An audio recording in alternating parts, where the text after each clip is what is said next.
Hey, what's going on, guys, and welcome to the first episode of the Quest for Two Cast. My name is Anthony, and I'm here with my co-host Rob. Hey, what's going on, guys? We are going to be talking about everything and anything Lorcana. Yes, absolutely. That happens over the course of Ever long this game can last. This game lasts, yeah. I'm hopeful. Yeah, I think we all are. We're very hopeful that the game continues, but you know, the looming problem right now with this game is getting the damn thing. Game, which as of today, November 5th, yep, we still haven't, at least locally to us, have not gotten anything restocked. I haven't seen anything for sale. Only thing I've seen is just more expensive scalping prices on eBay and things like that. As much as obviously we feel passionate enough about this game to try this whole podcast thing, nobody can play the game. Yeah, no. Like I had to reel you back in. You were gung ho from the beginning because you see the coolness about the game. Yep. You saw the interesting mechanics. You saw what you wanted to do. Like, oh, it's Disney. It's a cool IP. You know, what's wrong, right? And the game is actually fun to play, which Absolutely. a lot of people don't realize because they can't play the game. And that's the biggest question mark right now. Is it's Disney, so that's obviously something that can survive. Right. But if you develop a game that is so exciting but people can only pretend to play it. Thankfully, there's online clients that you can play these games on, but and proxies. Sure, but if you can't play a game, you're not going to be interested. It's the same thing. I use you as an example. Right. You were really gung ho, had some really cool ideas. We were brainstorming like crazy. I went nuts and just bought as many things as I could put my fingers on just because I was excited about it. Yep. Not in any intention understanding that I was going to have so much stuff that I needed to get, and it's so hard to get it. So I started playing, and then you lost interest because you couldn't get any more cards, and I can understand that. If you can't play the game, then I'm not even going to think about it. And it's like Lorcana just pushed up its competitive scene because they realized, which it's a double-edged sword. It's like, yes, you see people are going to do it without you, so you want to, implement a rule set and all that. Sure. But at the same time, if Disney's not going to support Ravensburger and help them print more product, they're not going to have a competitive scene because you're going to nobody's going to be able to play. You're going to have all these people show up that scalp all these cards that have, 4 Rapunzels and 4 this and 4 that are super hard to get a hold of. Right. And then it's going to turn into, those people dominate the tournament and get only prizes whales. of more cards that they're just going to go and scalp compared to the people who really want to learn and play the game. Not to say that those people don't want to learn and play the game, but they've already had the access and the means. Right. And due to poor printing practices, on whomsoever's fault it is, I don't know. Because people can't get their hands on the game, they're not going to be able to play it. They're not going to get excited about it. Then the competitive scene is going to be just a bunch of either very lucky people, very dedicated people, or people who just don't care about blowing a bunch of money for a game that shouldn't cost that much. Right, and some people have the money to blow. I mean, that's how those things work. But I understand that. But Ravensburger says various sources that I'm not going to quote, so believe me or not. That they want to get the cards in everybody's hands, and they're going to print these things into oblivion, and they don't want things to be expensive. They don't want the secondary market to be where everything comes from, but they did not do correct practices to make that a thing. So that's the big asterisk to the whole podcast. The whole excitement about the game is it going to be available? Are people going to actually be able to get excited themselves about it? The game and everything develops with the podcast. Exactly. The game dies, we kind of die with the game. Suppose that doesn't go much further than that. Yeah, if you just pretend and dream, we'll be dreamborn. But that aside, that is important, right? But let's pretend now. We're going to go to a magical world of Disney. A whole new world. Oh, no. We go to good places. Imagine you can get the cards. Yeah. That's where we are right now. We're at we can play. This is my idea. Right. This is what I'd like to implement. And that's what this is about. This is just, we can talk about the excitement. I really want to talk about why I like this game. And what you want to go down this trip with me? You start. Your idea. You start. Yeah, so we were talking about this before. The mechanics of the game are very unique. I mean, it's dabbling in all sorts of different games that have had these ideas, but puts it together in its own way, and it's really very interesting. One thing I want to talk about is ink, the concept of ink. Yeah. So you were saying Magic has land, Pokemon has energy, One Piece has dawn. Yep. in that regard, the idea of ink, I love this inkable, non-inkable sort of structure with this game where if it has the circle around the ink symbol, you can discard it for resource. If it doesn't, you can't. And the cards that are uninkable are typically a little more powerful for their cost, but, runs the downside of the fact you can't discard them for ink. Yep. I like that in two ways. I like that for deck building, and I like that for playing the game. We were just talking recently about like how you get even into the game and the discarding, and like you were saying how that really brings depth to the game, and that's what separates somebody. I mean, it's very hard to come up with a new revolutionary mechanic for a card game because you've had Magic since the 90s, Pokemon since the 90s. 80s for Magic, but I think Yu-Gi-Oh's been around around the same time as that, early 2000s. Yep, late 90s, yep. Yeah. So it's very hard. I mean, we're at the point where there are games kind of pushing in. Dragon Ball's not up there, but there's a dedicated community for Dragon Ball. One Piece is kind of showing up. There's a lot of interest in a lot of different games, and this is trying to be the sort of new kid on the block. Right. And that's hard. And with Disney has the upper hand because they have... Disney. Yeah, they have so many IPs. It was just their 100th anniversary. Yeah, there's 100 years of content to derive cards from. Yes, so... And also, who doesn't love Disney? I mean, most people do. I can't say everybody loves anything. That's not a real thing. But this brings me to another part of this game, singing. Right. Actions can be sang by characters. Like, very thematic, very, very Disney thing to do. But it is so interesting to be like, okay, I want to play this card. I don't have the resource for it, but I can get my character. I'm going to not do anything else, but I'm going to get my character to play this card for me. And I think that opens up a whole new world, if you know. So that's another thing. We were talking about sequencing, and this is something you specifically learned. Yeah. So from the gate with it, I'm going to lay this down. Sequencing matters in every game. We already discussed that. Like that. Yes. That is important. But some more than others. Which is where my point was with Pokemon, whereas we both play Pokemon. Mm-hmm. You've played Pokemon since base set because you're that old. I am that old. I played Pokemon since Astral because I'm he's young, that old. it's been almost 2 years I've been playing, I think, now. Oh, wow. Which is weird to think about. Yeah, but it's in Pokemon, 12th of my time. Both of your time. Pokemon, you do your stuff. I mean, there is sequencing. It's like with a certain card, you might want to do a certain action before you do another deck search card. Yep. But at the same time, with Pokemon, every turn ends in either attack or pass. Right. Or attach pass. That's what when I'm playing, that's what it is. So in some, like, I'm just kind of delving into Magic to learn some more mechanics of games now. And it's like Magic is the same way as Disney Lorcana kind of is, where, and how a lot of card games are, I've realized, just not Pokemon, where you can attack, or in Lorcana you can quest or do an action or sing before you end your turn. Yeah. You don't have to do all of that at the end of your turn. You can make decisions based on... So everything you can do in Lorcana, you can do at any point in the turn. Right. Assuming it's following the rules, but it follows the same mechanics as most games. You know, things have... the old Magic term was summoning sickness. So when it comes into play, you can't do anything unless it has haste. This game has a similar mechanic with haste, which is rush, where you can actually attack the turn that it comes in. Big up Rafiki. Yeah, Rafiki, exactly. So I think that similar to Pokemon, you can't do anything on your opponent's turn. Right. I like that in a card game because that separates the kinds of card games for me. Yes. Like, I've played a lot of Final Fantasy, which is nearly identical to Magic, but better. It's this sort of... You have a turn where you can do stuff, attacking, a turn where you can do stuff, and then it's over. But you can also do stuff on your opponent's turn. Right. So that opens up all sorts of new uses for your resource and management and timing and things like that. And that's fun, and I like that. But I also like the idea of this is your turn. You can do what you can in your turn. Right. And that is it. Right. If you don't do that, you're sorry, you can't do anything. Same with Pokemon, where when you're playing, okay, you have your turn to just get everything set up, do everything you're going to do, search your deck 6 times. That's it, though. Right. It's not like Pokemon would be a much crazier game if someone goes, I'm going to bounce Path to the Peak, and then you go, nope, counter, pass back exactly. and play. Yeah. Or you could just play, like, haste stadiums, where they just, ugh.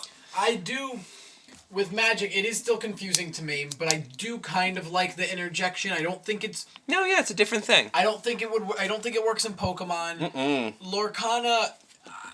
I think they built the game so far. The game works in a way where it doesn't need to happen. Right. I can see them doing a very few cards. Oh yeah, just a little disruptive thing. Right, but like if they like. It would have to be a reactive thing that you don't do anything. It can't be Right. like you use ink to do something in the middle of their turn because there's nothing built into the game that says this is when you get priority to be able to do that. Right. I can see Path to the Peak type card with questing, like play this card during your opponent's next turn. No characters can quest. Yes.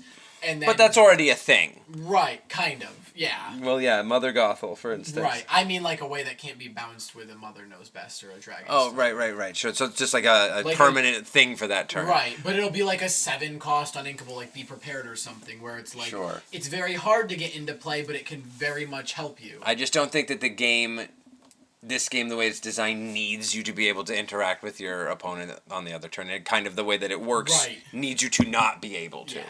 And I think it's interesting. The other two concepts, and we'll just talk about them as we more talk about the game, is efficiency, like tempo sorts of things, where it's super important in a game where you have very little resource. Like you can build effectively one a turn unless you're running blue. Right. You can only build up so fast that every turn has to be incredibly efficient. Right. And every time you spend ink, you want to make sure that you're getting the most bang for your buck, which is how I evaluate cards in this game, which is pretty fun. And then the other is the concept of wind disruption. Right. Wind disruption is your favorite thing to do to me. Yes, it's the best. Is when you're effectively you're up 10-5 in ink, and all you have to do is effectively just continually put something into play, and then turn with it the next turn, and then you win the game. Unless you're me being able to stop that is the only way that I can obviously win, and those cards that allow you to do that are not as common as you would think because you can rarely interact with an opponent's card if it's not exerted. So most of the time you're staring down. You just played a Rockstar Stitch. Yep. And if you put Rockstar Stitch into play, there's 3 you're getting next turn. I can't do much about until you turn. I can't even attack it and try to get rid of it. So other than some specific cards, you don't have that ability. That's another thing that's interesting about this game, but also sometimes stale. Yeah. To be honest, that's maybe the thing I dislike the most about the game is there can be a state where it's just like no matter what, all your opponent has to do is effectively draw a card they can play, and you can't win. And that is a little annoying, but it's extremely rare in my experience in playing this game. And I mean, there's also the whole Cusco, where you can't do anything to Cusco. Cusco's broken. We'll talk about Cusco later. Well, soon, actually. Rob's favorite card. It's one of my favorite cards that I don't have. Because that's You have one. You played it earlier. I do have one real Cusco. Soon to have more, I think. Yes. I'm owed a few. That's that's what I will do. I will. So for everyone watching on YouTube, will now see Rob proxies. Oh my God! Yes. I will scan your proxies and throw them up on the screen. All right, those are for sale, but they're not cheap. I'm sorry. They're about the same price as a Cusco. As a real Cusco, You can trade a real Cusco for this proxy Cusco. So then we wanted to talk about quickly, because it's overdone in every other podcast I've ever heard, is meta. Yep. So we were identifying anything quote unquote could be meta, but there's like a few decks that are really quote unquote the meta. And it's hard to touch on meta, especially where we'll both reference Pokemon a lot in this podcast and make comparisons because it's what we play aside from Lorcana the most. Pokemon's meta ever evolves with every regional, which once there's a lot more competitive play for Lorcana going on, it will also change, right? But right now, it's like limitless tournaments, Pixelborn that we have, which Pixelborn, that's the online client. Between right now, I mean, you can go on Limitless. There's a few, but there's not a ton. Right. And that's really like you're saying. That's what shapes a meta. Right. It's just more play. People can sit there. I can sit there. I'd say, yeah. Like everyone when the game first came out, everyone was like, "Oh, purple red's gonna be the best. It's gonna destroy everything." And it's like, okay, but like I can play. Now I gotta think of these things. Amber. I can play Amber Emerald, and it's like I accelerate way too fast for you to do anything, other than like Be Prepared me, which hurts you anyway. Yeah, that's true. And there's counter decks to other decks, but you did say that God, it is. I just want to say red purple. Yeah, exactly. It is very difficult. Ruby Amethyst. Jeez. Ruby, I've written it. I wrote it down here too. Ruby Amethyst control is powerful. Yeah. Whether you're fast or not, it's a powerful deck. So yes, that is one of the meta decks for sure. It's just a bunch of things killing things. We'll quickly talk. Well, let's quickly touch on them. So, we were talking about Ruby and Emerald. So let's do a Ruby and Emerald. Ruby and Amethyst. I just want to say red and purple. Can we just say red and purple? Yeah. Every single time I say red, you can just People know what we dub want. Ruby.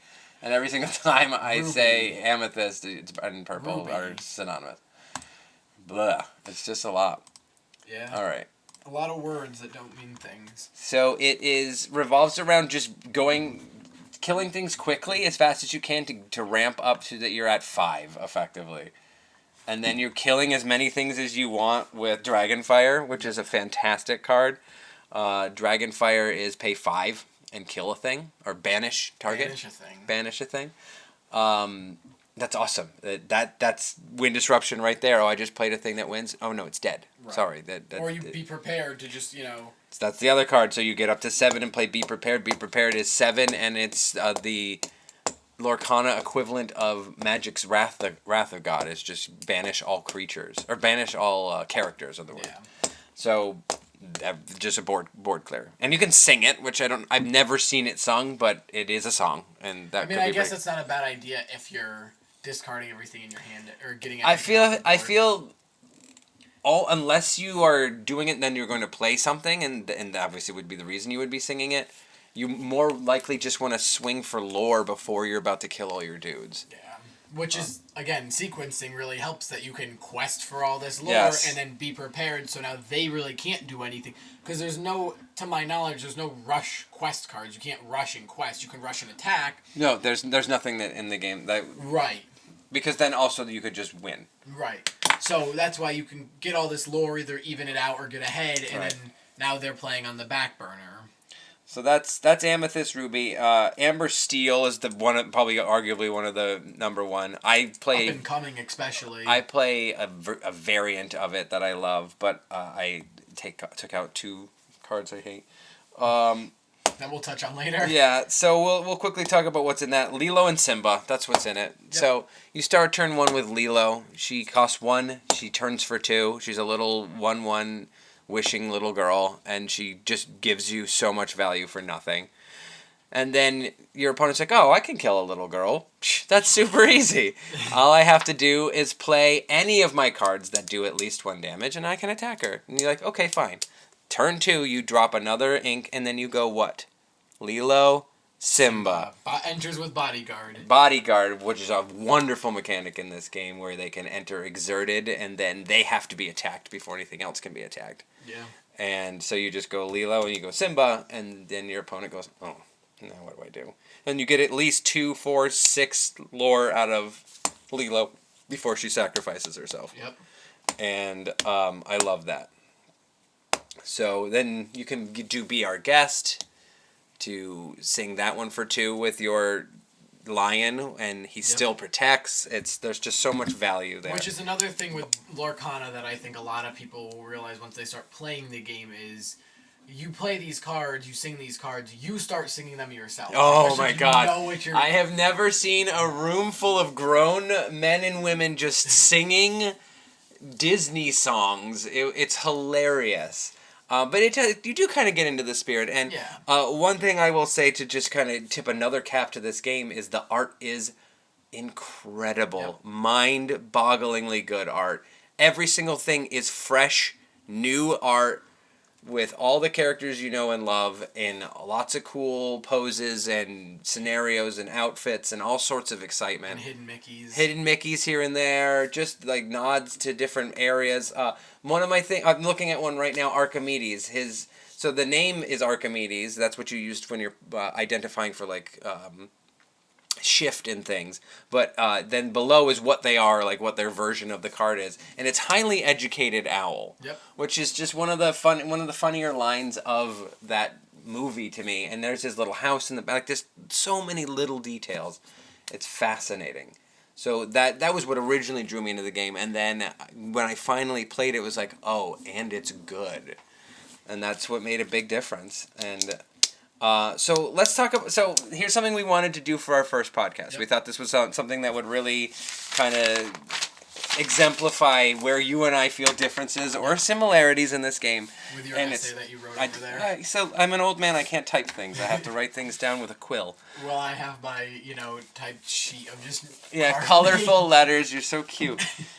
So what we did was top 6 because top 5 wasn't cutting it. Top 5 in a sleeper pick. No, top 6 in a sleeper pick. Oh, I did top 5. Oh wow, he specifically didn't do the right math, so that's fine. I can just talk about my 6s. You don't have to talk about your 6s. Or you can talk about my 5. It was sleeper pick, and you already told me what you hate in yellow. Yes. That was so. Well, actually, that wasn't even what I was going to do. We'll get to it when we get to it. All right, so we'll do it in reverse order because that's how these things work. So my number 6, which you don't have a number 6, is Ariel. Ariel is is the one of the main things of Amber Steele's songs. She costs 3 but sings for 5, so you can get some insane value with her. Yep. Singing "Grab Your Swords" with her feels real nice. Yep. That's A Whole New World. the Whole New World is a card she can also sing. I can't wait to get to Steele. So yeah, that's another only one of a few ways that card is acceptable. And also, but she comes in, she looks for a song, so she just replaces a card out of your you're not losing anything. So your value is a lot on that one. It comes right back to your hand, and then assuming you hit on one, but you're gonna run a bunch of songs. Right. So that's my number 6. So then you don't have a number 6, so you fail. My number 5, Lilo. Whoa. Number 5. I know that's an unpopularly low level for Lilo. You also just hate that card every time I play it. Oh, I hate playing against it, but I have your it. Face every I time. have that opposite look on my face when I have it in my hand and start with it. So which is never fair. It's so good. It's the quintessential card. You start with it, but it's still 5th best in my opinion. I think there are at least 4 better cards. But what's your number 5? So my number 5 is Simba, Protective Cub. Simba. Okay, so Lilo's little buddy. Yep, Lilo's little buddy. I think having yes, it's a weaker card, but I think having Bodyguard on anything, especially against a deck that doesn't have any type of acceleration in it, or not acceleration, card bounce. Yep. Where they can't bounce something out of your hand, it just makes it very good to be able to have that little extra force to be like, okay, if you're going to do that, then you have to, go through this card, and it's like you're wasting an attacker, whether you kill it or not, you're wasting an attacker for the turn. Love Simba. He is on my list, but he is not my number 5. So who's your number 4? Oh, yeah, you already did. Mine is Maximus Palace Horse. So you know who my number 4 is? Maximus Palace Horse. Is it? Nice. Go for it. So...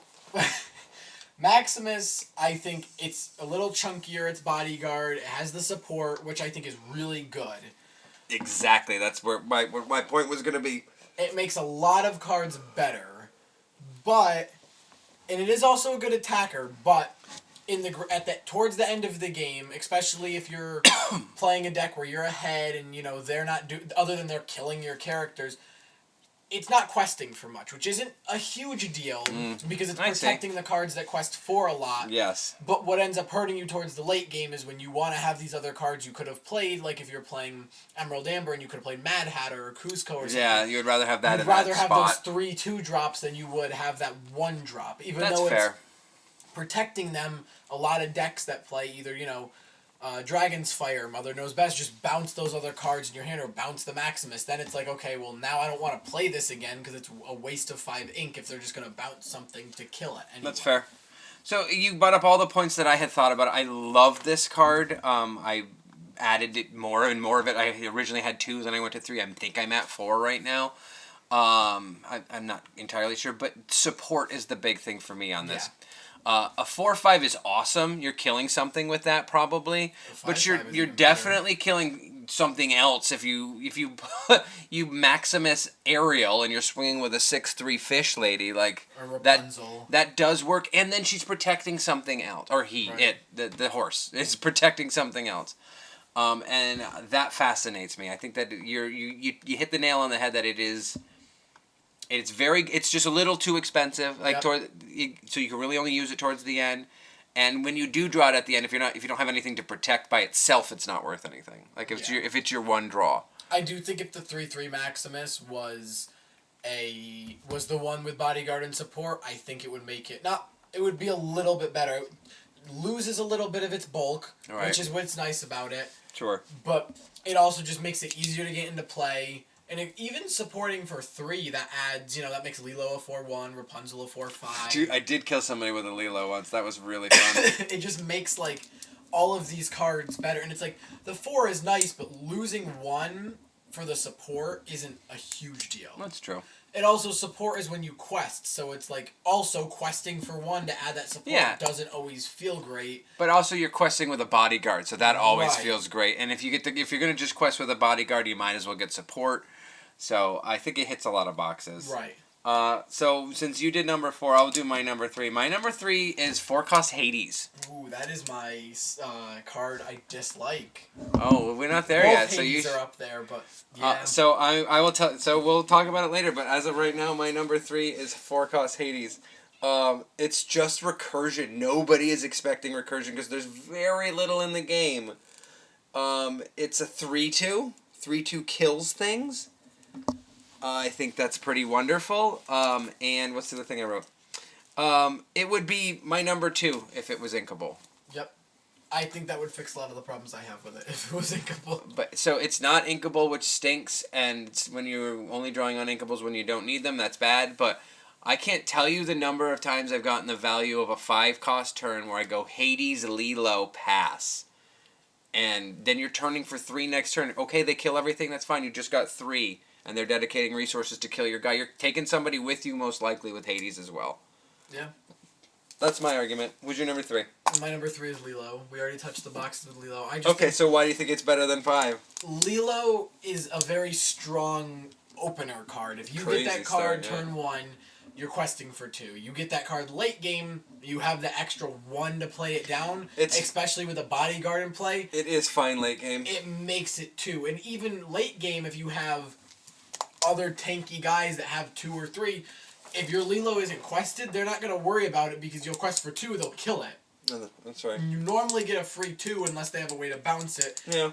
And they don't want to get rid of anything else. But between a Mad Hatter and a Lilo, you're going to bounce Mad Hatter. Right. Do I lose do I lose 1 there on the lore? Yeah, but I gain 2. Yes. No, if it can stay alive, which she does have a difficulty doing later in the game because it's easy to ping damage around. It's still, even if you get it late, you don't mind dropping it. Like, okay, I'm at least getting a 2 lore swing. Right. I feel you on that. I just don't think it's as good. Right. So number 2. What is your number 2? My number 2 is Ariel, Spectacular Singer. Okay, why is she so good for you? Why do you like her so much? Ariel, I mean, I think most of why you said she can sing for 5. Mm-hmm. When you play it, you look at the top 4, you reveal a song, put it in your hand, you get to search. There's not a lot of search cards in the game. That's right. That's more like scrying, but sure. That's a magic term. Yeah, I'm learning what scry means. I keep asking every time I play it, but I've been learning. For a 3 cost, especially that early that can sing 5, I think that very early can help you accelerate. I know we'll touch on your feelings about A Whole New World later, but if you have a dead hand and you have that Ariel and you're playing Whole New World, you can sing that and just refresh everything, and that can start your game for both of you. Especially, or not that I've seen Amber paired with Steel yet, or I guess no, because Be Prepared's a 7 cost, never mind. But you could sing Dragon's Fire. That's not a song, is it? No. I'm getting this all wrong. That's an action. There's a lot of good things you can sing. She can sing a lot of stuff. Right, I think that's and fine. there's a lot of things that people do use that for. I mean, we've seen a lot of, or at least I've looked at some tournament results and seen a lot of Steel Song aerial decks because there's just so much. Yeah, that's so much you can do early. So much value in that. Right. So my 2 is Simba. I know you put Simba a little lower down. All the things you're saying, but he is so efficient. Mm-hmm. He's a 2/3 for 2, which is above average. He has Bodyguard, which is fantastic. And he costs 2. Yeah. I said that already because I said he was a 2/3 for 2, but nonetheless, I'll say it again. He costs 2. That is such an efficient body. Even late game. Yeah. Even if it doesn't matter, you have to dedicate. If all of your guys can kill him in one shot, you're still dedicating a guy to take him out, and their damage is not going to something else. Right. It's such a good card. So everything you said, just I feel more strongly about it. Yeah. I know you already looked at mine because I saw your eyeballs, and you and I have the same number one because it's by far the best card of the game. Card up there. It's definitely the best card of Amber. Yes, for sure. And I almost got rid of my fourth one, and I'm so glad I never did. Yeah. Rapunzel. It's too good. What can't you say about Rapunzel? I used to hate that card. I would just be like, oh, this is ink. This is ink. And then I used it the right way. Oh my god. That was it. I sequenced it and I was like, oh, gasp. Yeah. I can purposely do stupid attacks. I can just make blocks I don't want to make or change things around. Attack with Maximus and just all sorts of silly things, and then just heal off the damage, draw cards, which is just so important. And in yellow is extreme, in amber is extremely rare, and it's you can't beat it. It costs 4. She's a 1/5. It's hard to kill. And with Maximus, she's a 5. With Maximus, she's a 5/5, which I've done so many times. I love swinging with her. She turns for 2. Yep. And we'll touch on it later when we talk about new cards, but it's going to be even better. It's going to be the star of my new deck. Yeah. Which is why it's $60. And I'm glad I don't have to get any more. Yep. And part of the reason that the people don't get into the game is because a lot of decks run 4 of them. It's very hard to get 4 of them. Yeah, so if you ever wanted to get into the game and wanted to be remotely serious, in order to play yellow, you need at least 3, most likely 4 of this card. Yeah. And that's so off-putting, and I'm with that. All right, so the other thing we're doing, and I realized you did sleeper pick. Who's your sleeper pick? Mine's Rockstar Stitch. Okay. So, I played in my deck, but a lot of people like Surfer Stitch over Rockstar Stitch. I'm with you, but I agree also that more people are not with us. Right. I just don't think playing to draw 2 is great compared to every time you play a cost with 2 or less, especially like we were talking with Lilo, with the Simba. Those are all 2 or less, and those are all very useful cards late game when you have the Stitch out that you get to draw a card. Yes, you draw 2 off of the Surfer Stitch, but if you have less than 2 characters in play, you don't draw the 2 anyway. Yeah, so I'm still very much on the fence between these two, because Rockstar Stitch turns for 3. Yep. That's a big deal. Yeah. When you are drawing the little guys that you don't want late game, you're at least getting another card out of them. Yep. And I think that's good. And they're most of the time, like we were saying, they're useful. Yes. You can play them and they will be useful at least for a turn. If you are just drawing and you're trying to get something into play and you play 7 cost Stitch with even with just 1 person in play, it doesn't feel good. Right. And also that's the other bad thing is it's not shiftable. Right. Well, it's shiftable. You can shift this on that. You can't shift you can't shift Carefree Surfer. Right. But you can shift Rockstar on Carefree Surfer if you wanted. You could. I don't know why you would, but you could. Because you get 3 instead of 2, the whole thing I was complaining about. 4/8 is a big body, though. Yep. That's a hard thing to get rid of, so I agree with that part of it. I'm really on the fence. They both have a really good sides, but I agree that's a good quote-unquote sleeper because it is a popular card, but it's not used the way that this Carefree Surfer is. I think the shift is what kills it. If it could shift, I think it would be just as good. Then that would be a no-brainer. Then Rockstar Stitch wouldn't be used unless you were specifically making a small. I would assume. I guess. I still think Rockstar Stitch is better 3-drop. Yeah. I do think the tank is better. I like the shifting too. Shifting for 4 feels real good with that card. Right, and I think if both of them were 4 shifts, which I think they both easily could be, I think both of them would seem. I think the Surfer Stitch would be definitely number 1 over Rockstar. Yeah. I just think Rockstar shifts, and especially if you're shifting for 4 on that 4th turn, if there's no acceleration, you're probably going to play a 1 or 2 cost card at some point that early. Yeah. No, I think that it has a lot of synergies in that way. What's your sleeper? My sleeper pick is Prince Philip. Ooh. I think I'm the only person I've ever seen play this card. So he's uninkable, which is the downside. Yep. Everything else is great. So he's a 3/3 for 4, uninkable. That's fine. It's a little low ended in like because you could Pumbaa. I can see on the same page here's a 3/5 for 4 that is inkable. But also only quests for 1. Right. Prince Philip quests for 2. But his hidden talent is he has Death Touch, another magic ability. Yep. You beat me to it. When he challenges a character and is banished, then you banish the challenge character. So if you are smashing me with Carefree Surfer Stitch, I would just attack Carefree Surfer Stitch with Prince Philip, and they would both die. Yeah. And I think that you can take knockouts with this that you shouldn't be able to get for cheap. Yeah. I have killed a couple of dragons, which is what his whole deal is. Yep. With it, and that feels nice. He's a dragon slayer. I got an Ursula with him before. And I've also then I'll kill a boat snack, hey, and then something else. You know. So I think that's most people don't use it because they're like, oh, it's uninkable. It's not that good, but it's a kill spell that nobody's looking at. Unlike Cheshire Cat, it's when you challenge. True. So I get to pick. All right, you turn that thing sideways, it's dead. Right. You can kill Rapunzel with it, which feels nice. Right. Kill Moana with it. All those things feel great. With Cheshire Cat, it doesn't hit for anything. Right. But that's also green. When it which we're getting to, but like that's the thing is that has to be challenged. Right. With this, you get to make that choice. So I do think that is a really good card. I think it being on inkable balances out the Death Touch. Or it's too powerful if it weren't uninkable. If it were inkable, it would be too powerful. It'd be played in a lot more decks. Yeah. All right. So next color is amethyst, I believe. Yeah, it is. It is. Okay. So I will do my 6 again because you don't have a 6. My 6 is Ursula. Oh yeah, Ursula didn't make my list. Spoiler alert! My God. I was thinking about it, but I. So Ursula's got that big booty. I think she's a 3/8 or she's a 2/8. She's a 3/8. 2/8. So she's a 2/8. That's crazy.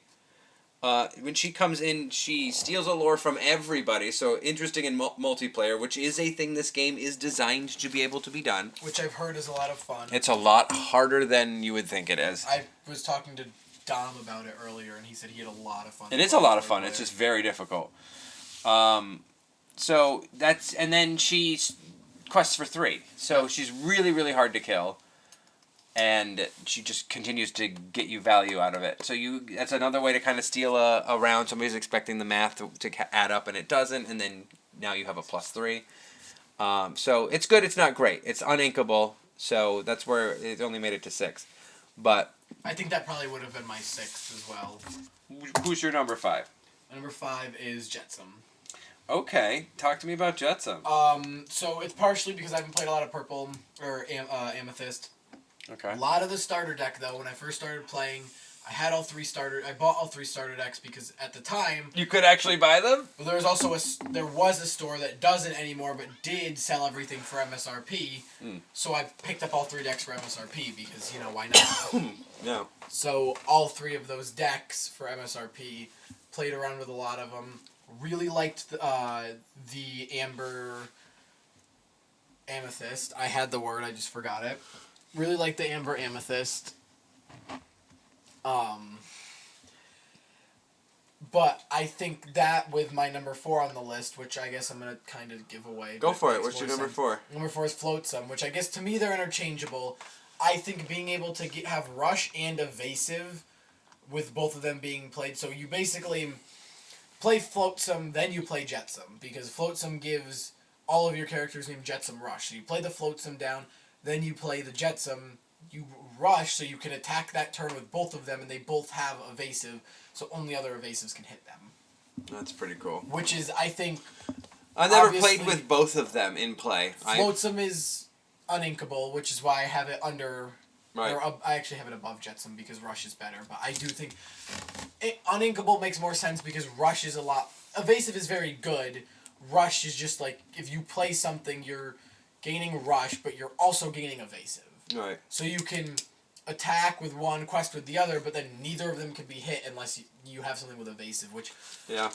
That's not that common. No, it's not It's a very powerful ability to have. Like flying in Magic or... Yeah. It's good evasion.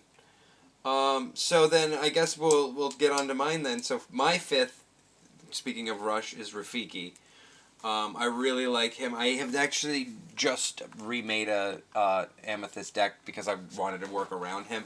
3/3 rush for 3, so uninkable, so that stinks. But a 3/3 rush kills something you are not expecting to get killed. yeah.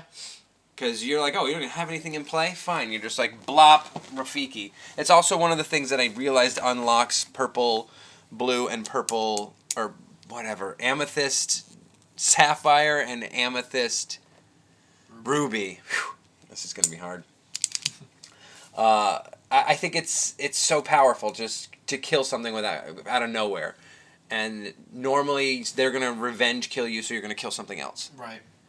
Because you're going to deal the damage. So, and if not, you get to pick something else. Yeah. So it usually takes out 2 things, or 1 important thing, and I really, really like that card. And my number 4 is Friends on the Other Side. Ooh. Song. I love that card. It's a song, so many things can sing it at 3. Whatever you combine has a cool 3-cost card that you can sing Friends on the Other Side with. And you're just drawing 2 cards. It's just, all right, let me get some value. I'll use a guy that I didn't want to do anything else with anyway, turn that for 2 cards into my hand, and then figure out what I want to do. Right. Love that card. I would almost rated it higher, but not quite. All right. So my number 3 is, which almost was my sleeper pick, is Mickey Mouse Wayward Sorcerer. Oh, is that the one with the brooms? Yep. Okay. Because I think that's what a lot of purple is for me, is synergy. Sure. Mickey Mouse has a lot of synergy with those brooms, and if I'm not mistaken, it's good. It's already good being a 4/3/4 inkable, but you also pay less to play the brooms. The brooms are a 2/2/2. With the Mickey, they're a 1/2/2. No, they're a 2/2/1 for 2. Yes. That becomes a 2/2/1 for 1. When you play this character, this is the brooms. When you play this character, you may shuffle a card from any discard pile into its player's deck. I didn't know it was any disc. I don't know why you would do it to your opponent, but right. That's but also that's really interesting. Good. So you could just luck into drawing that other thing, or if for whatever reason you're drawing too fast, which has never been a problem in the history of this game, unless you're playing this with steel, I guess. Yeah. And then you could just put the few things that you want to get back in. I don't know. But it's a very I want the brooms to be a thing. With Ceaseless Worker, when a broom character is banished in a challenge, return the card to your hand. So the brooms. Yeah, you can just use brooms to smash all right, day. You just keep putting the brooms back into play. You never really have to quest. I mean, you do want to quest with Mickey. Right. But you could always just keep smashing with brooms. Putting brooms back into play. That never leaves your. That's a good. I like that. It's a cool card. It didn't make my list, but it's something I really like. My number 3 is Elsa. Ooh, that's low. Yeah, it is low. Lower than you would expect for how much I love Elsa. And that's actually the last thing I wrote down was, and it's Elsa. Is that your justification? No, that was the end of it. The other stuff that I was... Yeah, I had a small essay. So she's a payoff card, right? So she costs 8. So I assume, just for the reason, because there's 3 of them, you're talking about Elsa Spirit of Winter. Correct. Because Elsa Spirit of Winter, the 8 cost. There's also Elsa Snow Queen and Elsa Queen Regent. Good job. You can read 2. I'm so proud of you. So Elsa Spirit of Winter is an 8 cost that you can shift onto another Elsa for 6. And she's a 4/6 that turns for 3, which is good enough on and up by itself. Really good when you can do it the turn she comes into play when you're doing it off of an Elsa. That feels nice. When it comes into play, you get to Magic and Final Fantasy's equivalent of freeze something. So you are going to... Deep Freeze. It's called Deep Freeze. You're going to exert the character, and they can't activate on an entire turn. First Elsa Snow Queen does have freeze, which is exert chosen opposing character. Nice. So, you don't even... I don't think in your deck, you don't play this... Do you play... You do play Snow Queen. I play Snow Queen, yeah. I just was needing to use it both times as ink. Because your deck wrecked. It did. That being said, I really just like locking something down. Locking something down for 2 turns is really backbreaking because that's math that they have to completely redo. It allows you to attack something that you otherwise would not have been able to because it was stuck active. Or ready, excuse me. it's just got a lot of really cool applications, but it's uninkable and it's expensive. So Right. that's why I didn't make it higher on the list. So I'm being realistic. I know it's Elsa and I love her, but it's not. There's some flaws there. So my number 2, I almost read Amber again. I was like, wait, Ariel's not purple. Is actually Rafiki. Okay. So a lot of why? a lot of this goes off of the starter deck because I haven't played a lot of purple. But I do think Rafiki's really good. I think there's not a lot of rush cards that are early game or that are also Rafiki's not inkable. Right. That are also just that cheap. Right. There's a couple that are rush, but they're a little more expensive. Yep. I think Rafiki's just really good because especially early game when you're going for 3, they're questing for 2 with like Flynn or something. Yes, you're discarding a card, but you just go and boom, it's dead. Yeah. So, or it's vanished or whatever. So it's like you get that option to just early game, especially just use 3 to essentially Mother Knows Best, except banish. Essentially early Dragonfire. Yeah. At the cost of 3 lore instead of 5. Yeah, you're just killing something that out of nowhere. I'm with you. I think that's why I rated it. You like it better than I do. My number 2 is 3-cost Maleficent. Ooh, the draw this card one. almost became my number 1. She is yummy. A 2/2/1, which is not great stats, but that's fine. Only for 3, so it's a little expensive for a 2/2/1, right? You can get a 2/2/1 for 1. Like all the basic ones are for 1. But she draws you a card when she comes into play, and she's a 3-cost, which means she can sing 3-cost songs. Yes.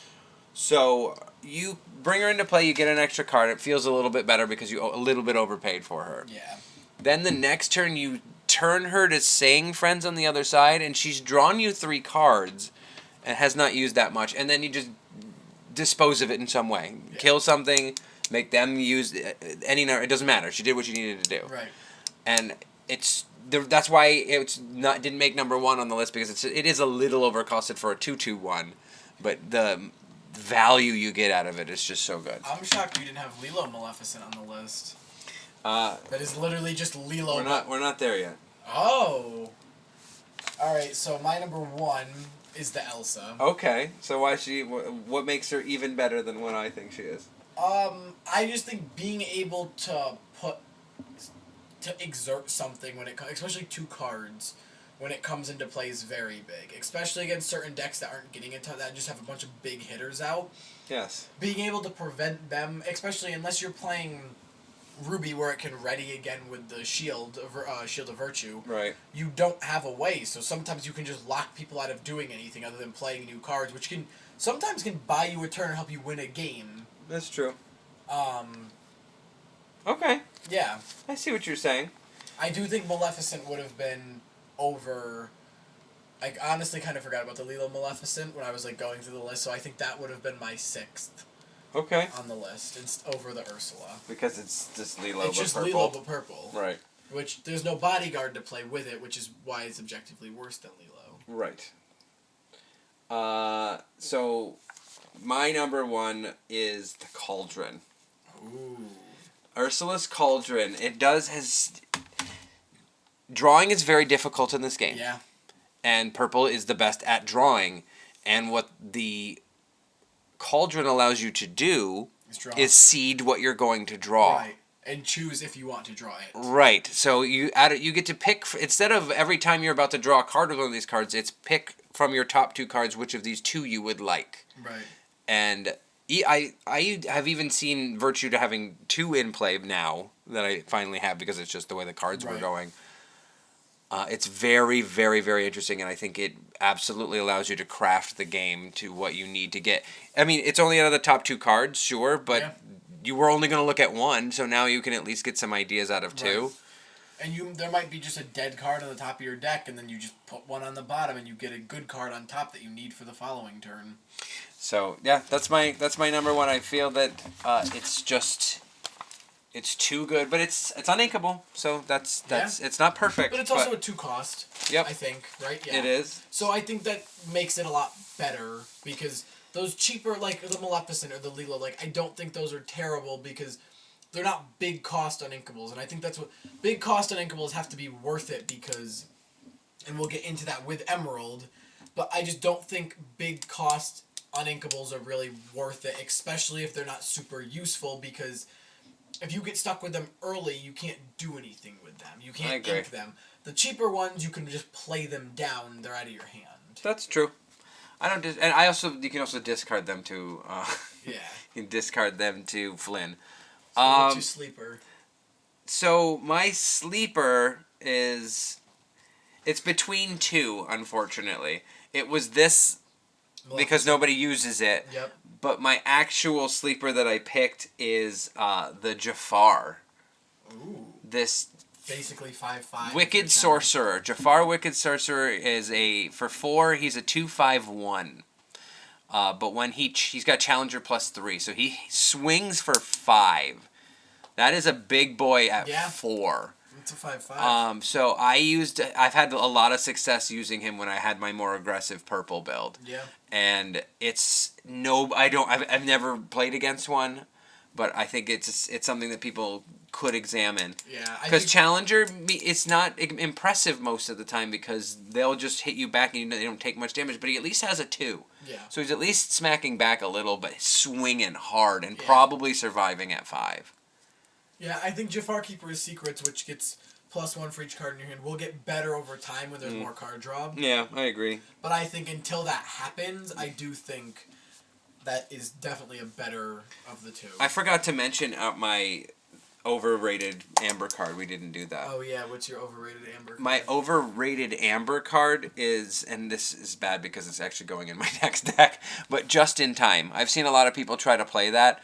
Unless your deck has a lot of 4 and 5 drops, it is not worth the price.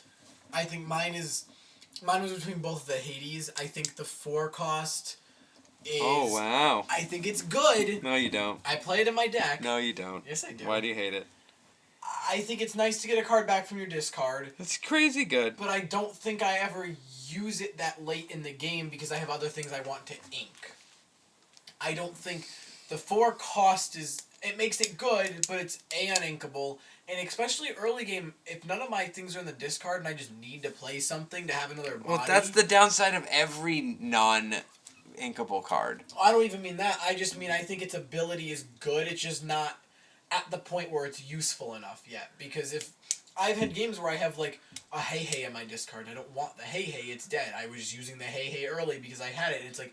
I need to play this card because I want another body on the field, but it's like, I don't need to get the Hey. Like, yeah, I can get it and ink it. Yes, but that's also really good. Right, but also then that's wasting a character I can play when I could rather play a Rapunzel or something. But you didn't, because you didn't draw Rapunzel. That is also true. I just think it's not... It doesn't feel great to draw it. Okay. Yeah. You're allowed our disagreements because you're wrong, but that's okay. I think the other one is just really bad. I just don't remember exactly what it is. But it can't be because people don't like it, so you can't say it's a popular card that people don't like. You have to pick out a good card. I get it. No, it's fine.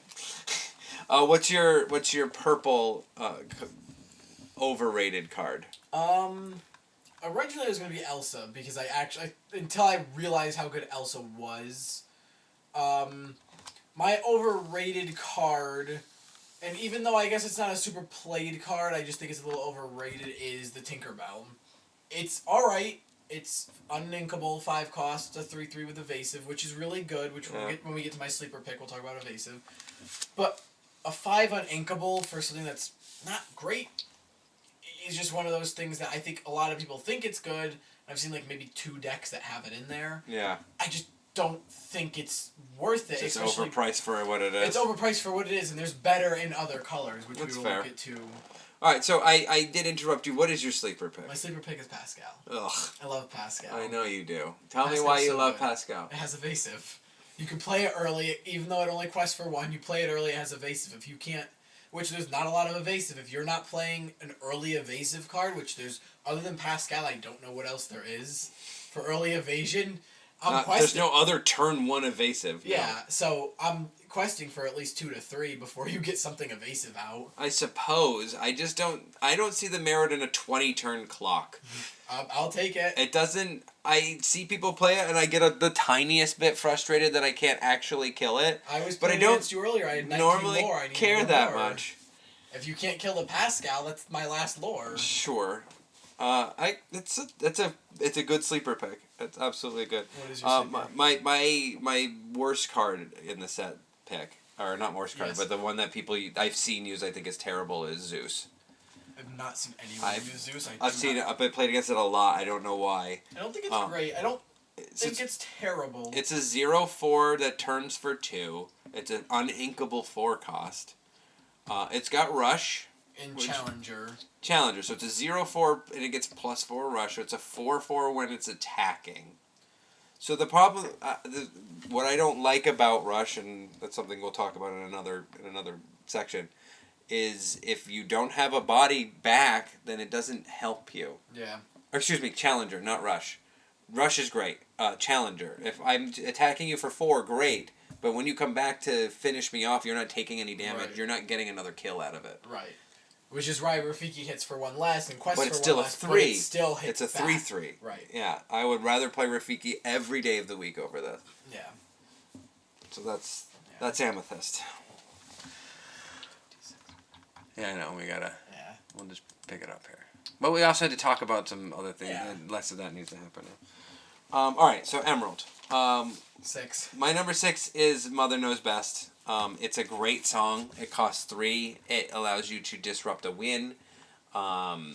It's still uninkable. So. And also, I think it's very good when, someone uses 5 ink and plays down a 5-cost card or something, or shifts on a 5-cost card. You bounce both. They both go back into their hand, so then they have to either pay the ink to play the entire thing, or they then have to, put that down and start their whole process over again. You did look fairly fair. I agree. I think that it's got power in that regard. Yeah. 5? 5. My 5 is 6-cost Genie. Genie on the Job. Genie on the That Job. is also my 5. Okay.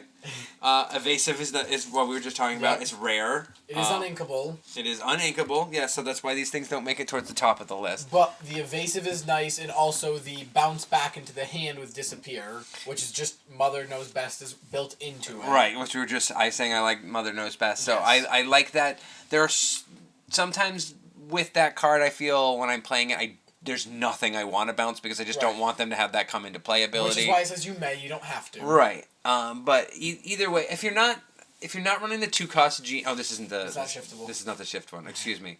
Well, then that point doesn't matter. But it's a 3/4 evasive is really good, and it gets something else out of the way. I think it's got a lot of value. So I'm with you on 5 on that. So there we go.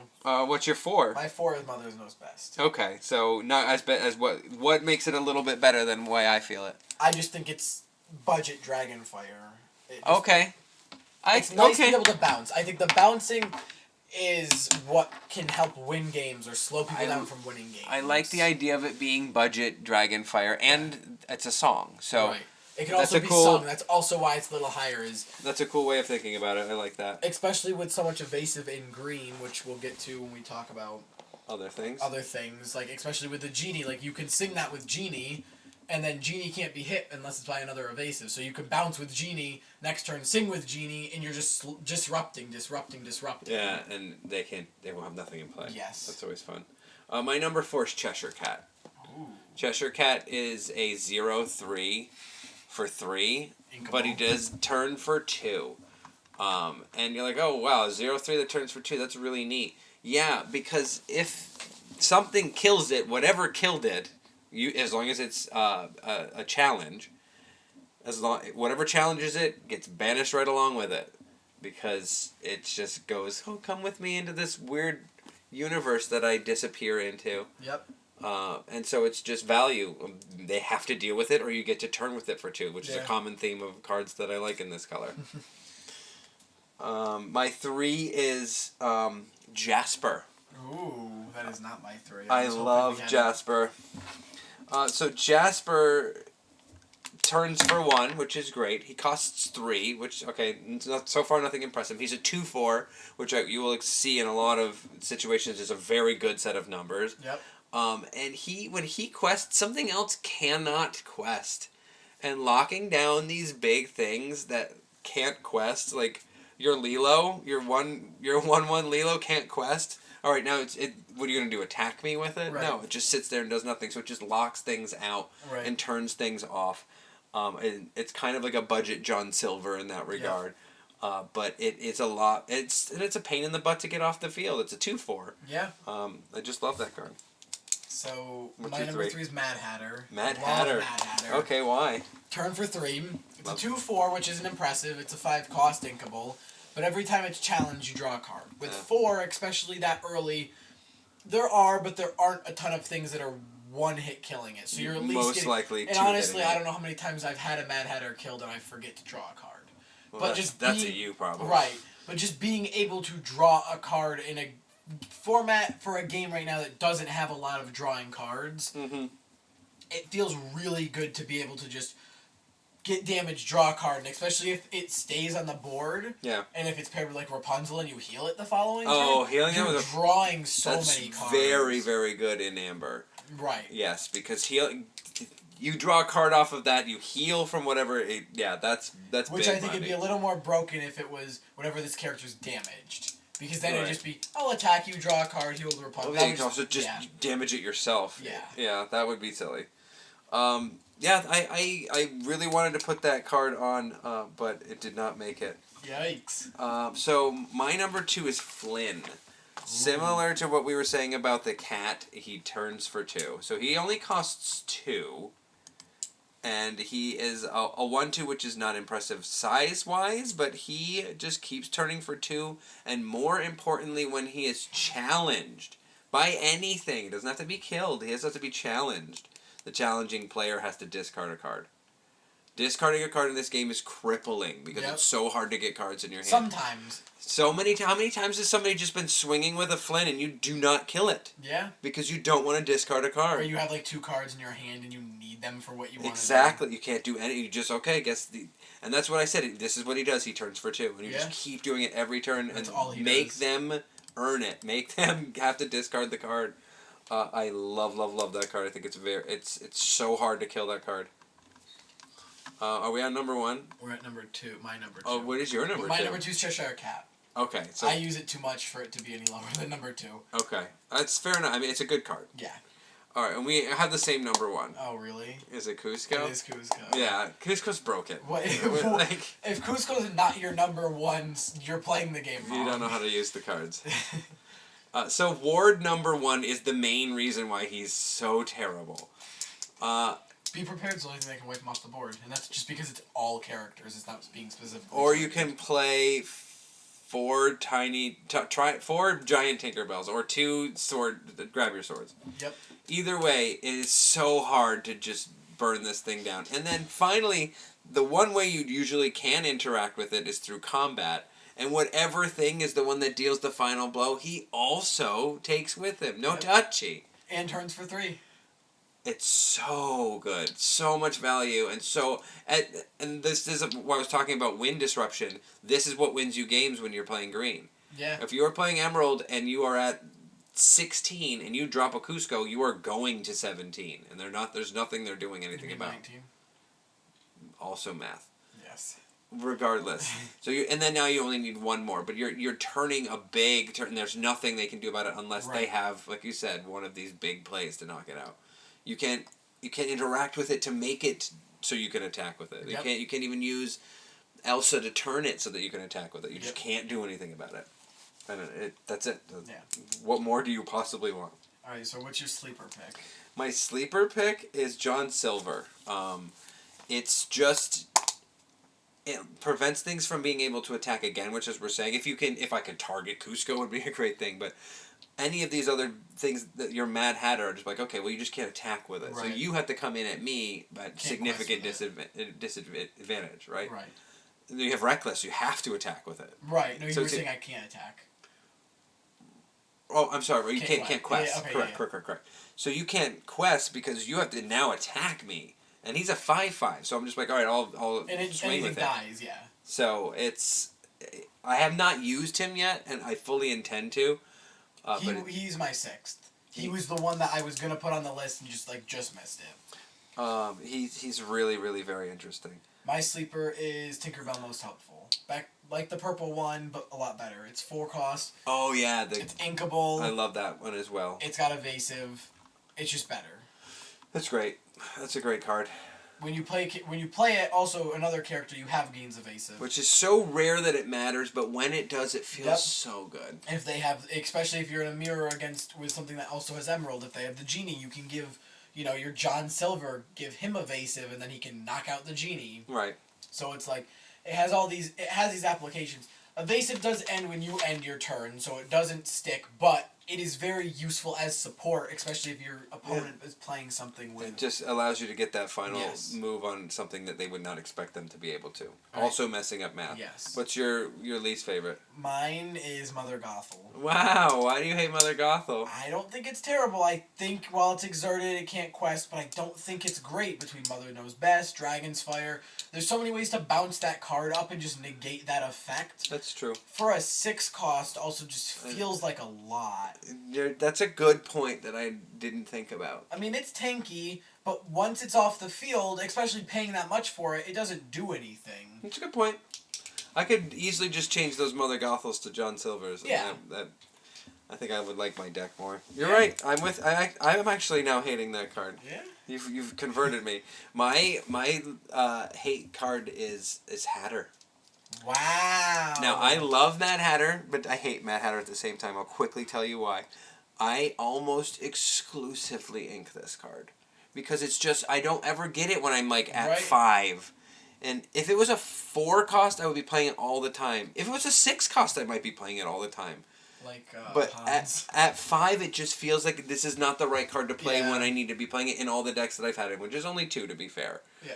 But I see the utility. Drawing cards is insanely good, but I feel like it's a little overrated because you're maybe going to draw 1 card out of it because they're going to try to find a way to do it more efficiently. Right.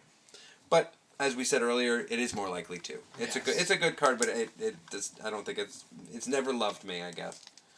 Ruby is next. Ruby. So my number 6 is 3 cost Aladdin.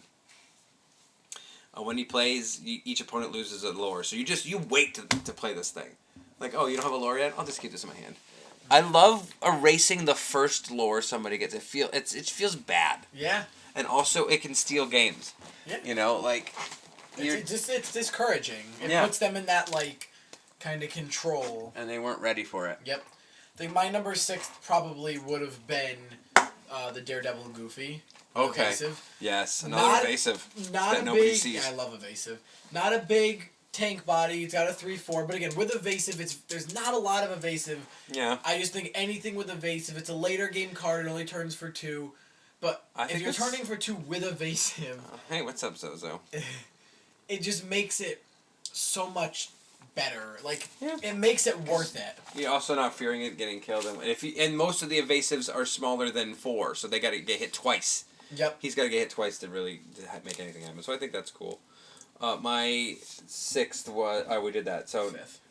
No, so you, what is your 5th? My 5th is Mickey Mouse BLT. Okay. Miss Tomato, Brave Little Tailor. Oh yeah. Everyone's favorite sandwich. Mm-hmm. The only, to my knowledge, 4 quest card. Not for long. Not for long, but and now. Technically not real because there's also Belle. Yep. But yes, pretty much. Yep, but I like being able to quest for 4. Also evasive. Again, it's an 8 cost.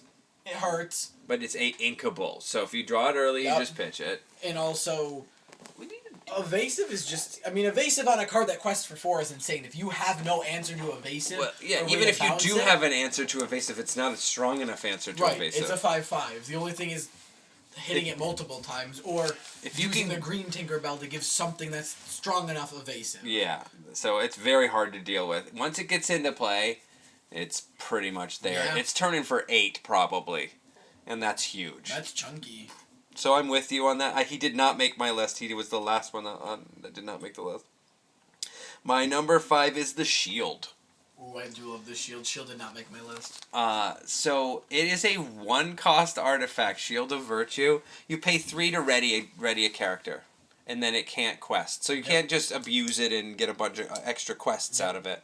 However, you just slap it down turn 1, and then you just know that you're going to make some silly combat situations later on. Yeah. Or you're going to save something that you didn't want to get killed. And it feels real nice. It synergizes well with a couple other things that I can think of that I won't talk about just this moment. But it has a lot of application, and it should have been, honestly, my sleeper pick. But it's too good, I had to put it on my list. Yeah. Alright, so what is your number 4? My number 4 is my friend, the 9-cost Maleficent That is Dragon. also my number 4. Okay, so we both agree that it's very, very good. It's very, very expensive. Yes, so... And especially for that expensive, banish one character, fine. I think, and I put it under it, but I do think it's a better card to play. Mickey Mouse coming out and being able to, for 1 less, quest for more, having 2 less attack, and evasive does kind of move it around on my list now that Sure, I'm like, but if I also play the Maleficent, then it just roasts Mickey Mouse. I don't care about how evasive it is. Yeah. So when you get to 9, well, when you get to 5 in red, things get scary. Yeah. But when you get to 9, it's just like every single turn you're like, okay, am I about to get blown out by a dragon? Or be prepared. Or anything. Yeah. But that's the thing about red is early it's meh, but later on it's like, oh Right. my god, Which is why what am I when you play supposed red, to do? you just want to ramp lore as fast as you can. Yeah, that's why blue-red I think is solid. Yeah. Anyway, I love the dragon. It's just like you're saying. But in a 7/5, that kills definitely Everything something almost. else. Maybe something on top of that. Yeah. And it does turn for 2, because it should. Yeah. So that was both of our number 4s. Yep. So then my number 3 is Dragonfire. So is my number 3. Okay, so Dragonfire is just a cheaper dragon, but it kills everything but Cusco. And it also banishes it. It doesn't just bounce it to hand like Mother Knows Best. Sure. So it's just straight banish. Right. And I think that's really important, and it really swings games. Yeah. And I think a 5 uninkable is a fair cost for that card. Yeah. If it was any less and inkable, it would be just oppressive. Yeah. I think it's just a fair cost. Yeah. 100%. My number 2 is Be Prepared. Mine is not. Mine is Aladdin Heroic Outlaw. But My I'm number guessing 1 is Heroic Outlaw My Aladdin. number 1 is Be Prepared. Okay, so let's so talk that- about both of them. Yeah, so let's talk. Save some time here. Yeah. So Be Prepared is board wipe. The fact that it exists changes the way you play against red. Yep. And that is power. Power when somebody does not know when they're about to just lose all of their guys and they have to play differently. Yeah. That allows you to use that to your advantage. So its mere existence is great. But why do you think it's number 1? I think Aladdin's nice. You know, during your turn, it banishes another character. You gain 2, you lose 2. I do think that can change the tide of a game. Oh, I yeah. also think with red, if someone's playing like Sapphire Steel or something, and they're ramping up as fast as they can, being able to just say, okay, my board has nothing on it that's useful. You have 5, 6, 7 guys on your board. Be prepared. That screws them completely. That wipes everything, makes them start from scratch. Yeah. And if their hand is dead, especially if they're playing like, I don't like seeing it. I think I have a pretty good matchup until it happens with Amber Emerald. If I get all these cards out and then you just Be Prepared me and my hand's got 2 cards in it, I'm just playing top deck mode the rest of the game. Sure, and you get to control when you hit the button, and I agree that. So that makes it a very powerful card, but Aladdin is the one of few cards in the game that can just rescue you. Yeah. And bring you back from the brink of losing the game. I can Be Prepared all I want, but if you just drop another thing that's going to turn you for the last bit of lore you need, right, that doesn't matter. If I, especially away if I can evolve from Aladdin 3 to Aladdin 7 with his Shift 5, yep, that is incredible value because now I can attack with it. Which if 5/5 is tanky. 5/5 is fantastic. I kill your whatever I'm killing. We're doing a swing, and then guess what? I'm going to use that beautiful shield that I was telling you about. Pop back, do it again. I gain 4, you lose 4. I don't care if I lose Aladdin. I'll pay 7/5 if I ended up paying 5 to do that. Yeah. It's so powerful, and You I can think win that a game is that way too. exactly you can't win a game with be prepared. That's fair. You can not lose a game, but you can't win a game. Fair. So that's my thought process. What is your sleeper pick? My sleeper pick is Gaston. Mine is Pongo. Pongo was on my list. He's a 4-2. So the problem with him is you can work around him. If I slap Gaston down, you're like, okay, now I gotta play. You have to play something that you want me to have Gaston kill. Right. Otherwise, he's just a bomb waiting to go off, Yeah. and I think that's really cool for 2. Yeah. So mine was kind of tough because there's not a ton of red that I think. I don't think any of it's great, but I don't think any of it's bad. Yeah. I think one card that a lot of people like to play sometimes is the LaFoe. Mm-hmm. I don't think it's great. I think it's alright. I just don't think it's amazing.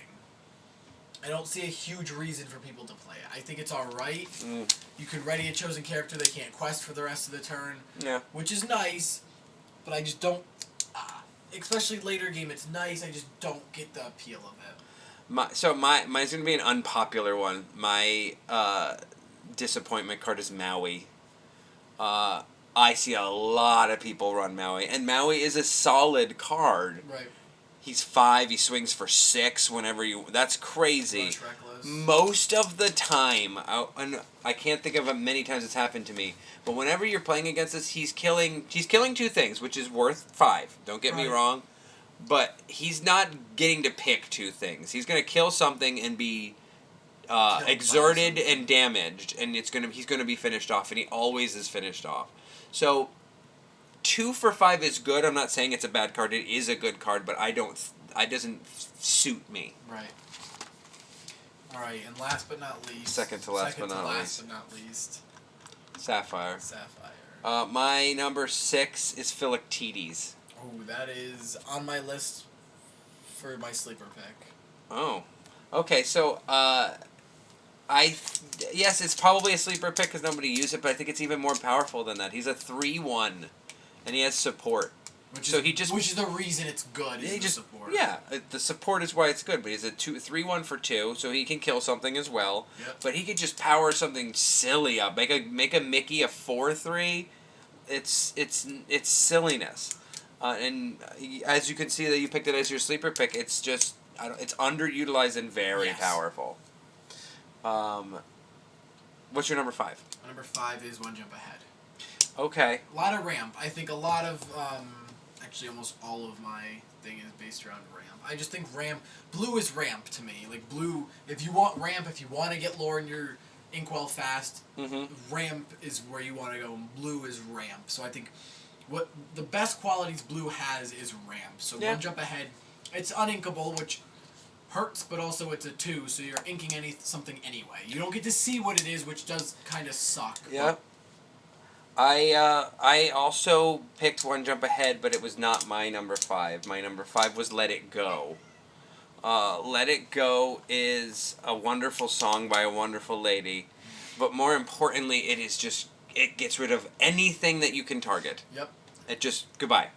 Yes, the downside is you're giving your opponent some resource, but they effectively paid however much the thing that they paid cost to gain 1 ink. Right. So it's efficient. You can disrupt winds with it. You can sing it. Right. So that's why it lands there. But it's not the fact that they get resource out of it is frustrating. My 6th that was going to make the list that just missed it was Eye of Fates. I think it's really good. Yep. Quest for an extra 1. I just think for the 4 cost, it's not always super useful late game. Right. I think there's better things. I do think it's very helpful. Mm-hmm. I just think there's better things in the game. I'm with you. What do you want on 4? 4 is Fishbone Quill. Being able to put any card from your hand that includes uninkable cards into your Inkwell face down, honestly, probably beats my 3rd pick out. Wow. Now that I'm just really thinking about the applications, but being able to ink an uninkable card, especially if you just have uninkables in your hand, is really nice. Okay. I don't disagree with you that it's a good thing to be able to do. Fishbone Quill did not make my list. I am not that impressed with that card. I feel like it's if you have a good way to draw cards and you're going to be using it, but towards the end of the game it's useless. Right. My number 4 is One Jump for the same reason it was your number 5. Yep. It's a really good acceleration card. You can sing it at 2. Effectively anything can sing it. Yeah. Yes, it's a naked card you can't see, but it's a very cheap card, and it's acceleration, which is what Blue's all about. What's your number 3? Grammatala. I know that is your... Yeah, you know what? You know where Grammatala fits on my list. I just think being able to chip a little damage, especially early, and just accelerate right into your inkwell just feels really good. I know how you feel about it. We'll talk about it. Yeah, we'll talk about it.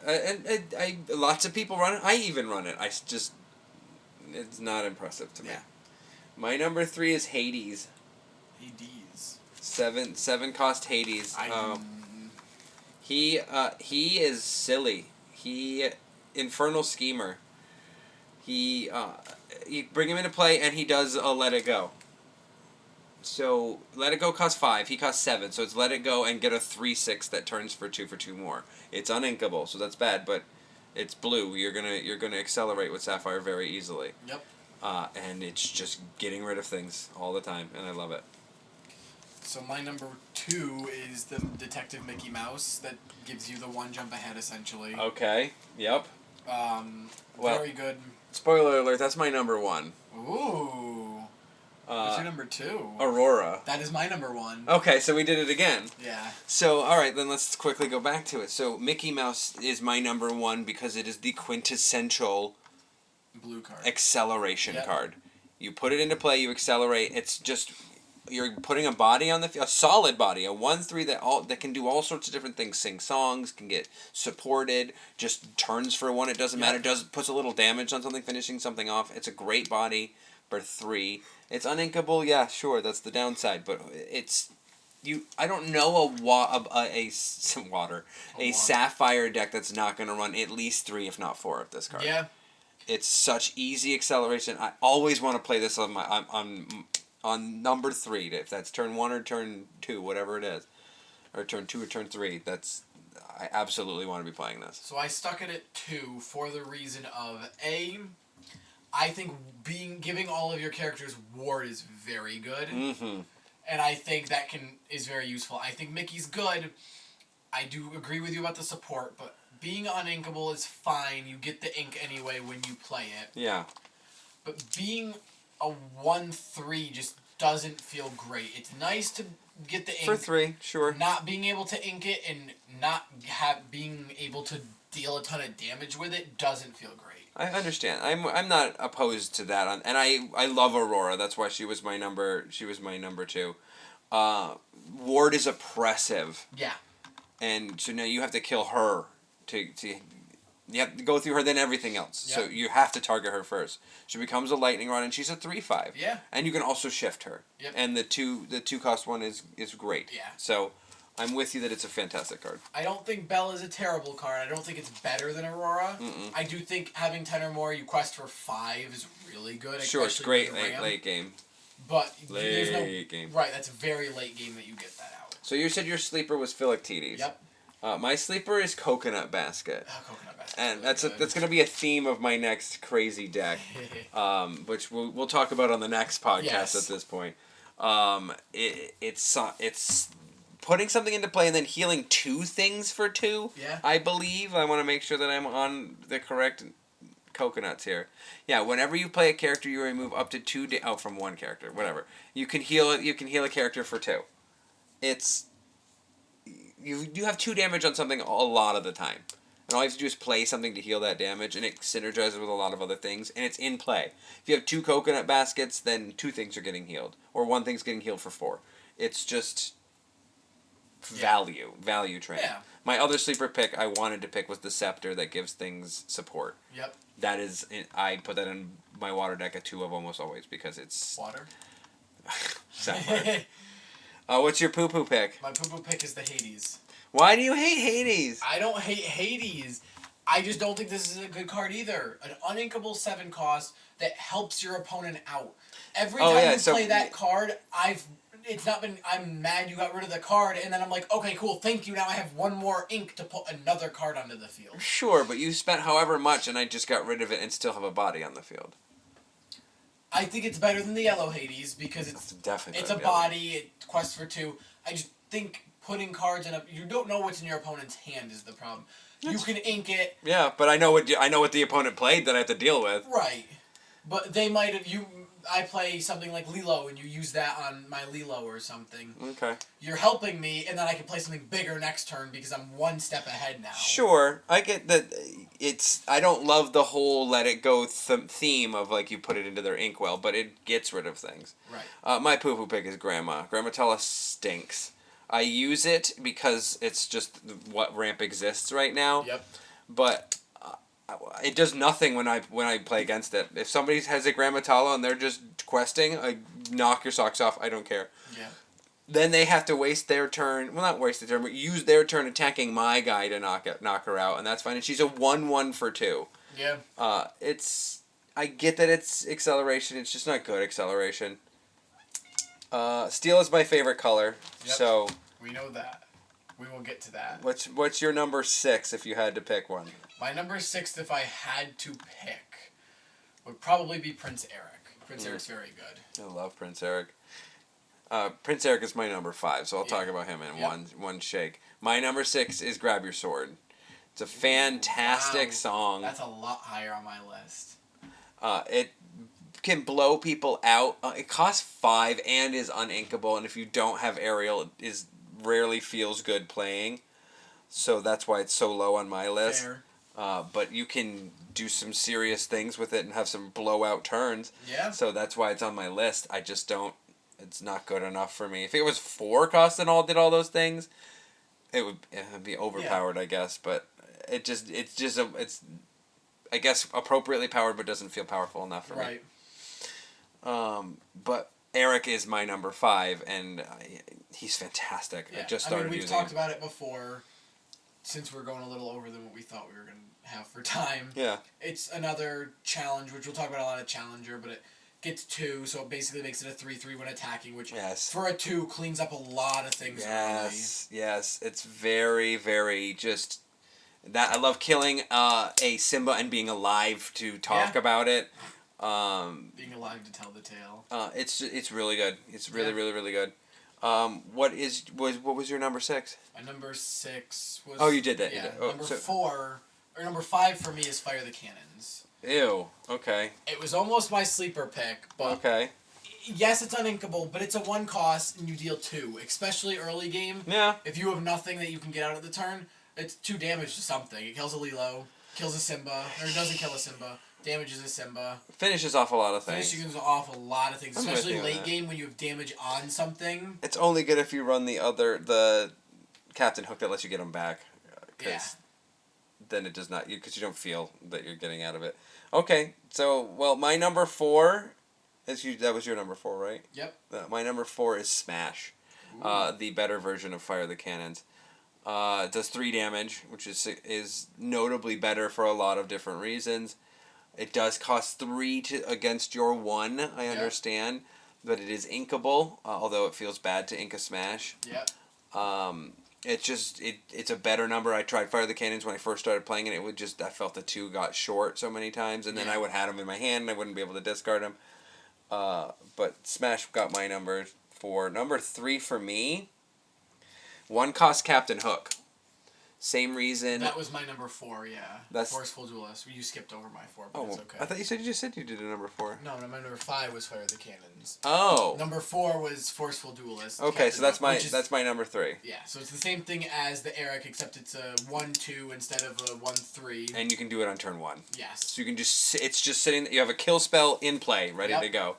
And if you can I will every single day of the week kill a Lilo, yes, but a Stitch. Yes. Every time you try to say the one out, I'm trying to kill Flynn. I love killing Flynn with him because you kill Flynn, and you have to discard a card, but he's still alive, and you can go again, or at least hit something for 1 on the way out. Yeah. It's too good. So that was your number 4. Yep, my number 3 was Grab Your Sword. Okay, so you like it more than I do. Yeah. I just think it's really good. I mean, that's Being fair. able to grab your sword just feels good. I like grabbing swords. Ooh. Who's your number 2? My number 2 is Smash. Smash! Most of my list is kill spells. I see that. Really like it. With Gray, Smash is great. I really like being able to just target things. Between my number 1, which I assume is either your number 2 or your number 1. Uh-huh. Being able to spread damage. Your number 1 better be my number 1, because that's just like... or being able to, chip some with fire the cannons, or grab your sword, and being able to clean up with Smash feels really good. Okay. So being able to not have to attack, and attack essentially, and then quest. Yeah. Yeah, it's just... Yeah, it's a kill. It really is. My number 2 is my favorite card in the game. Tinkerbell Tiny Tactician. Tinkerbell Tiny Tactician, Triple T, my girl, T cubed. Does so many things. Costs 3. Is a 2/4. She can turn for 1 if she wants. She also can just exert herself so you can draw a card and then just filter something out of your hand that stinks. And that's so useful. And more importantly, she allows you to shift into the best card in the game. My number one pick, which is Giant Tinkerbell. Giant Fairy. Yeah. She is oppressively amazing and my favorite card in the game.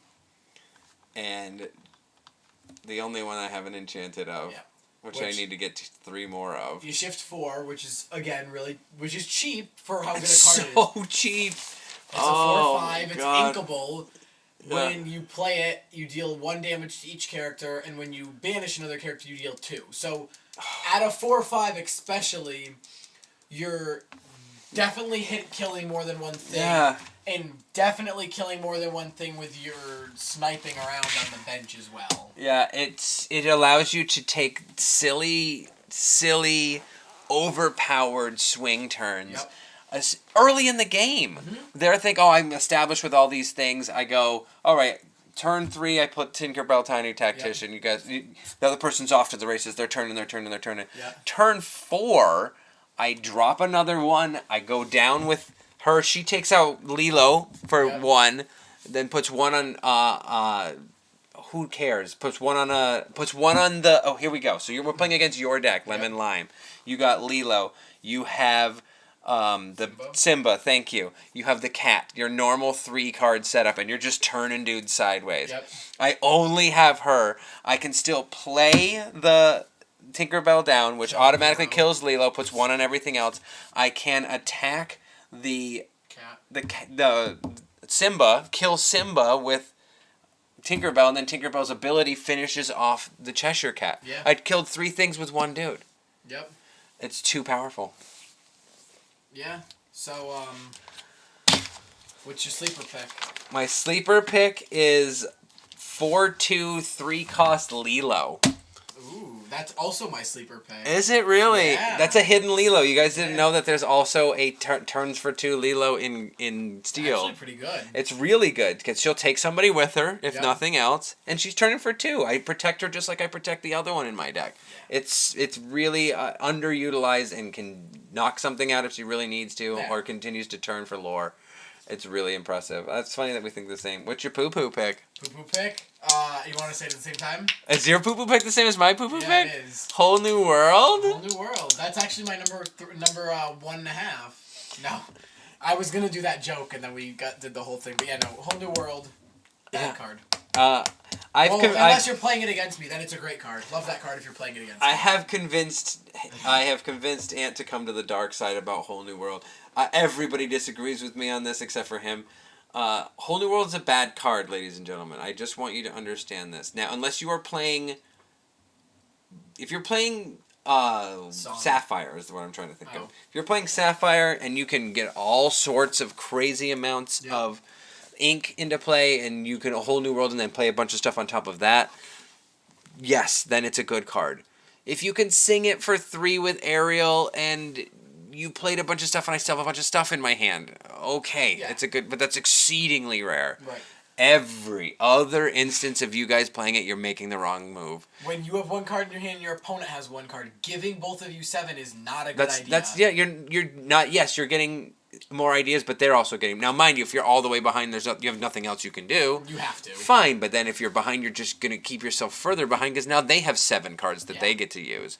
The only time it's really good to play is if you have nothing and your opponent's hand is full of cards. Sure. But that's it, and that's very rare right now. That's exceedingly rare. I don't get it. It's not. It's fun to use against people in multiplayer. Yeah. Just like everybody discards their hand, and that feels a little good. Yeah. But I have not been ever impressed with it. I tried it a few times. Every time I used it, I lost. And every single time, but once ever, that it's been played against me, which is at least 20 to 25 times, I won the game because they played it. Yeah. I may or may not have won without it, but I definitely won because of it. Yeah. And it's just a bad card, and everybody loves it. And I'm fine with that. Yeah. I want you to do it to me. Please, Whole New World me. Give me more options. Give me something I obviously can ink the following turn, and then start playing some stuff. Yeah. So with that, that's going to be the end of it. Yes. It took a lot longer than we thought it would. Well, that's the first one. Yeah. They will all be a lot more reasonable after this. So next week we will definitely try. We want to talk about new stuff. Yeah. So I want to talk about the current decks that we have. Yep. And that way you guys can, whoever listens to this who has questions can let us know. I'm sure there's some sort of forum for that. And then we'll talk about new stuff. We'll talk about new stuff. A decent amount of time again. I'm gonna talk. Yeah, we're gonna go. Not gonna dive into every card because that would take even longer than this. But we're going to pick a few cards that we're excited about. Yep. I have a deck that I'm thinking about that I'm going to talk to us about. That's going to be my... We'll probably do a top 10 of new cards. Yeah, of what's been revealed thus far. Or we can just make a list of what we think, Sure. And of course, we'll update you with restocks when we get it. Yeah. Which will be never, but... If people have cards, tell us. And we'll come to your area and buy them with you. But... That's how you quest for 2. Yeah, so that's about it. Thank you guys for watching, and we'll see you next week.